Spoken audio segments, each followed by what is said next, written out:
warahmatullahi wabarakatuh. Perkenalkan, nama saya Novia Nurisa dengan NIM 231B190.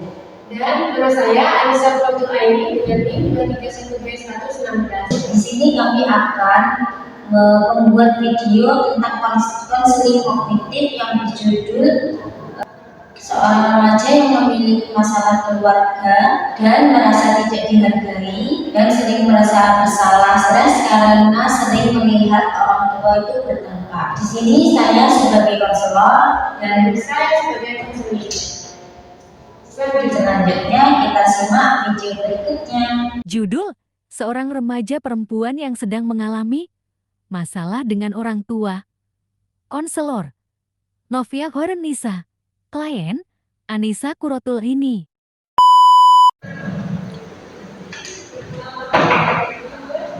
Waalaikumsalam. Mbak, iya ya. Ayo masuk Mbak. Silakan duduk Mbak Anissa.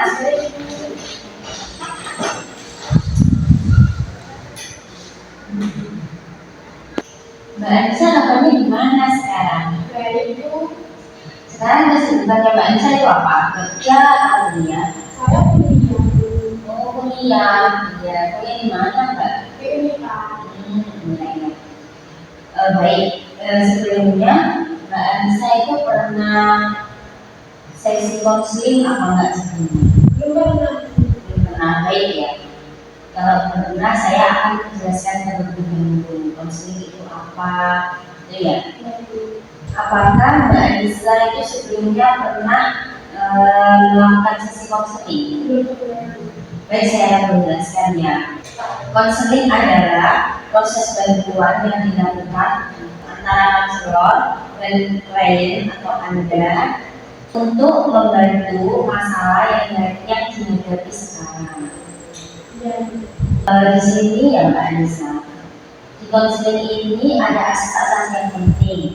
Yang pertama itu kerahasiaan. Semua hal yang dibicarakan pada konseling ini akan dirahasiakan oleh konselor, yaitu dirahasiakan sama saya. Tidak akan disebarkan kepada orang lain tanpa izin mbaknya, tanpa izin kliennya, itu ya Mbak ya. Yang kedua itu keterbukaan.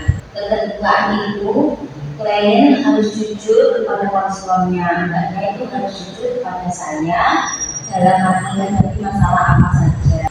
Klien itu diharapkan jujur kepada saya atau kepada konselornya saat bercerita atau saat menyampaikan masalahnya, agar konselor itu bisa membantu mengatasi masalahnya mbaknya atau kliennya, itu ya Mbak ya.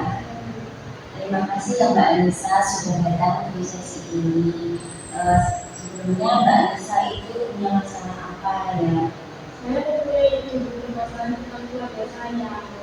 Saya itu yang masalah di keluarga saya itu saya merasa tidak dihargai dan setiap hari itu orang tua saya bertengkar. Baik, di sini berarti tujuan saya itu membantu Mbak Anissa mengenali dan mengubah pikiran negatifnya terhadap dirinya dan keluarganya melalui teknik kognitif ya. Terima kasih Mbak Anissa sudah datang hari ini. Kamu bisa merasa nyaman di sini dan bisa menceritakan semua masalahmu di sini, dan apapun yang kamu sampaikan itu saya akan menjaga rahasianya. Di sini saya akan menjaga kerahasiaan Mbak Anissa. Mbak Anissa boleh cerita sedikit tentang mengapa Mbak Anissa itu ingin bertemu dengan saya? Saya itu ya Bu, saya merasa sedikit di rumah karena orang tua saya. Bapak saya itu sering bantu. Kayaknya itu sampai saya sibuk. Terima kasih sudah jujur ya Mbak Anissa.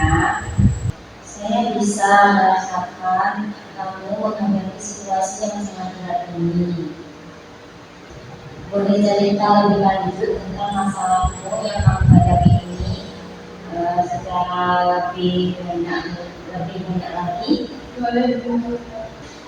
Ini guru saya itu sering dengar papa saya berantem dan mama saya sering mengatakan dulu. Kalau bukan karena anak-anak saya mungkin udah pergi dari sini. Nah dari itu saya merasa mungkin itu salah saya dulu. Saat kamu mendengar ucapan mama, papa kamu seperti itu, apakah kamu mikirnya itu kamu menyebabkan dari pertengkaran mereka itu? Iya dulu saya itu mikir itu semua salah saya. Kalau bisa sama papa membentuk aku sebenarnya kan saya nggak bisa ada dulu. Kalau saya lihat ya dari sudut pandang baik, apakah mama dan papa itu berkata seperti itu karena sedang emosi atau sedang menyalahkan kamu? Mbak? Mungkin ada sih Bu, tapi saya itu merasa berbeda dengan kamu. Itu sangat manusiawi Mbak Anissa. Tapi yuk kita bisa pisahkan antara fakta dan pikiran Mbak Anissa. Kalau faktanya itu kan orang mau bertengkar, kalau pikiranmu itu kamu adalah penyebabnya kan ya. Menurutmu bahwa faktanya itu apakah benar kamu itu penyebab masalahnya? Kalau dipikir-pikir sih Bu, mereka itu kayaknya bertengkar itu gara-gara pekerjaan berdua. Nah, itu bagus Mbak Anissa. Itu artinya ada faktor lain bukan kamu.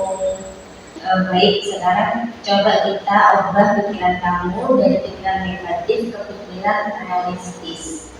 Misalnya, aku tidak akan bertanggung jawab atas keputusan masalah dari orang tuaku. Menurutmu itu kalimatnya bisa membantu?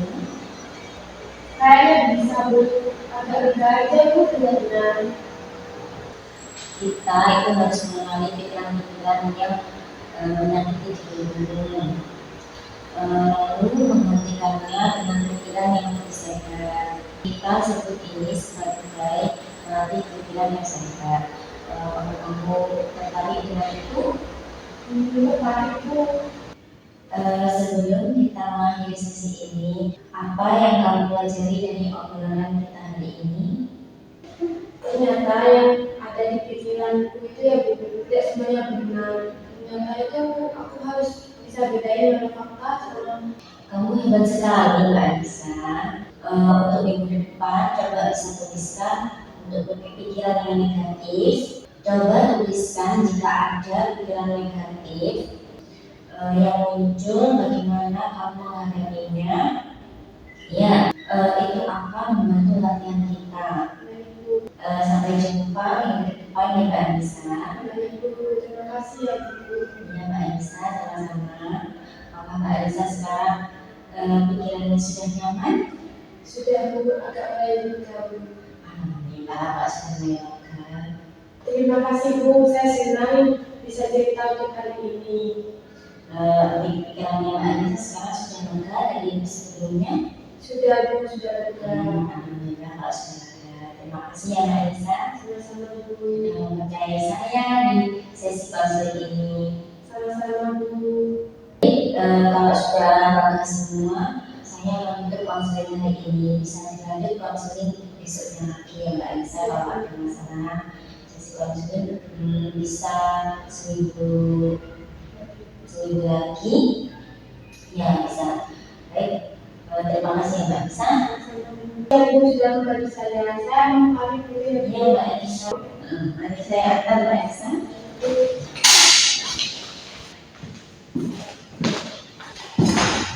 Terima kasih ya Bu. Sama-sama ya Mbak Anissa. Assalamualaikum warahmatullahi wabarakatuh. Perkenalkan, nama saya Anissa Fortunaini dengan NIM 231B116. Saya Novia Ronisa dengan NIM 231B190. Nah, selanjutnya kami di sini akan membuat video yang berjudul Seseorang Anak yang Bingung Melanjutkan Sekolah SMA Memilih Jurusan IPS atau IPA. Nah, di sini saya sebagai konselor dan teman saya sebagai Konselingnya. selanjutnya simak yuk video berikut ini. Judul seorang anak SMP kelas 9 yang bingung memilih jurusan di SMA. Konselor Anissa Kurotul ini, klien Novia Horunisa. Waalaikumsalam. Oh, Mbak Novia ya? Silakan masuk, Mbak. Mbak.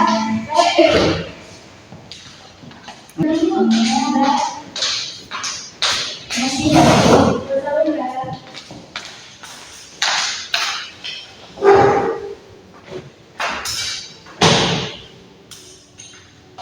Bagaimana kabarnya Mbak Novia sekarang? Baik, Bu. Sebelumnya udah pernah melakukan sesi konseling? Belum, Bu. Oh, baik. Saya jelaskan dulu ya apa itu sesi konseling. Tidak. Jadi saya jelaskan dulu sesi konseling itu apa. Sesi konseling yaitu proses bantuan dari konselor kepada klien untuk mengatasi permasalahan yang dihadapi oleh kliennya. Nah, di sesi konseling ini terdapat asas-asasnya, Mbak, yaitu terdapat asas kerahasiaan. Semua yang dibicarakan di dalam sesi ini akan dijaga kerahasiaannya oleh saya dan tidak akan disebarkan kepada orang lain tanpa izin klien. Jadi, Berarti di sesi ini bersifat rahasia kami. iya, Mbak. Nah, yang kedua terdapat asas keterbukaan. Jadi, Mbaknya itu harus terbuka masalah apa yang dihadapi Mbaknya. Mbaknya itu harus agar dapat membantu masalahnya Mbaknya itu. Terima kasih sudah datang ya Mbak Novia. Kita ngobrol santai-santai aja ya. Kamu bisa cerita apa yang kamu pikirkan sekarang. Iya, Bu. Saya itu akhir-akhir ini kayak bingung gitu, Bu. Apa yang membuat Mbak Novia bingung? Saya itu bingung, Bu, masalah SMA. Kan sekarang kan sudah mau SMA ya, Bu. Nah, SMA saya itu, teman-teman saya itu semuanya sudah memikirkan jurusan IPA atau IPS. Dan saya itu bingung mau milih IPA atau IPS gitu loh, Bu. Jadi Mbaknya sekarang bingung ya. Bingung sekali. Mau ambil IPA tapi nanti takut kayak gini, tapi mau ambil IPS juga takut kayak gini gitu loh, Bu. Nah, saat kamu memikirkan permasalahan itu, apa yang muncul di pikiran kamu saat ini? Gini, Bu, kalau saya milih jurusan ya kayak saya langsung milih IPA, tapi saya itu kayak takut gagal di jurusan itu. Nah, terus apa ya, kayak takutnya itu nanti pelajarannya kayak kayak gimana semuanya. Saya itu takut masa depan saya itu gitu, Bu. Nah, jadi pikiran kamu itu sekarang, kamu tuh kalau salah jurusan takut gagal ya. Jadinya kamu jadi apa gitu. Iya. Nah, dan juga kalau kamu bisa salah jurusan, takutnya kamu nyesel gitu ya. Iya, saya kan juga takut nyesel nanti kenapa kok saya milih jurusan ini gitu. Nah, kalau menurut kamu sendiri, apakah orang semuanya itu yang pertama itu yang bingung memilih jurusan itu nantinya pasti gagal? Enggak juga sih, Bu, soalnya ada ya saudara saya itu dia itu dulu juga bingung memilih IPA atau IPS, tapi dia itu lebih memilih IPS. Nggak tahu karena mungkin dia juga ada yang pelajarannya di IPS yang disukai, terus sekarang tuh dia enjoy aja gitu, Bu. Kayak nggak salah tempat jurusan gitu. Jadi awalnya juga bingung, terus sekarang ada yang cocok ya. Iya, sekarang kayak enjoy gitu Bu, saudara saya. Kalau begitu mungkin kamu juga memiliki kesempatan seperti itu juga. Iya, iya, mungkin juga sih. Menurutnya Mbak, kesuksesan itu diukur dari seseorang memilih jurusan SMA? Enggak juga sih, Bu. Kan biasanya itu kayak harus kerja kerasnya dulu gitu. Nah, memilih jurusan itu juga penting, tapi juga ada beberapa faktor-faktor yang bisa mempengaruhinya seperti semangatnya Mbak untuk belajar dan juga usaha dan juga minatnya Mbaknya. Iya, Bu. Iya, Bu. Saya jadi lebih mikir ke situ. Nah, tadinya kan mbaknya bilang kalau saya jurusan takut gagal. Nah, mari kita ubah pola pikir seperti itu menjadi saya mungkin belum yakin sekali, tetapi saya bisa untuk mencoba belajar dan menyesuaikan di pelajarannya nanti. Nah, pilihan salah jurusan itu bukan akhir dari segalanya, Mbak. Nah, sekarang kita buat langkah konkretnya ya. Mbaknya udah pernah ikut tes minat bakat belum? Belum Bu, tapi itu saya itu ya suka pelajaran biologi dan juga saya itu suka kayak ngomong soal sosial tuh. Wah, bagus sekali itu. Jadi kamu mempunyai potensi dua arah itu. Nah, nanti kita bisa lihat tes hasil minat kamu. Nah, seperti itu permasalahan minatnya. Nah, baik. Jadi di konseling ini kita mengatasinya menggunakan teknik kognitif ya, di mana identifikasi pikiran negatif, mengenal pikiran irasional seperti takut gagal atau merasa mbaknya itu harus sempurna. Makasih ya Bu ya. Nah, baik. Jadi kita lanjut ya sesi konselingnya ya. Iya, besok lagi ya Bu ya, kalau saya mau konfirmasi lagi ke Bu ya. Terima kasih. Sama Mbak. Saya mau pamit dulu ya Bu ya. Baik, terima kasih. Saya ya Bu ya. Baik. Pamit.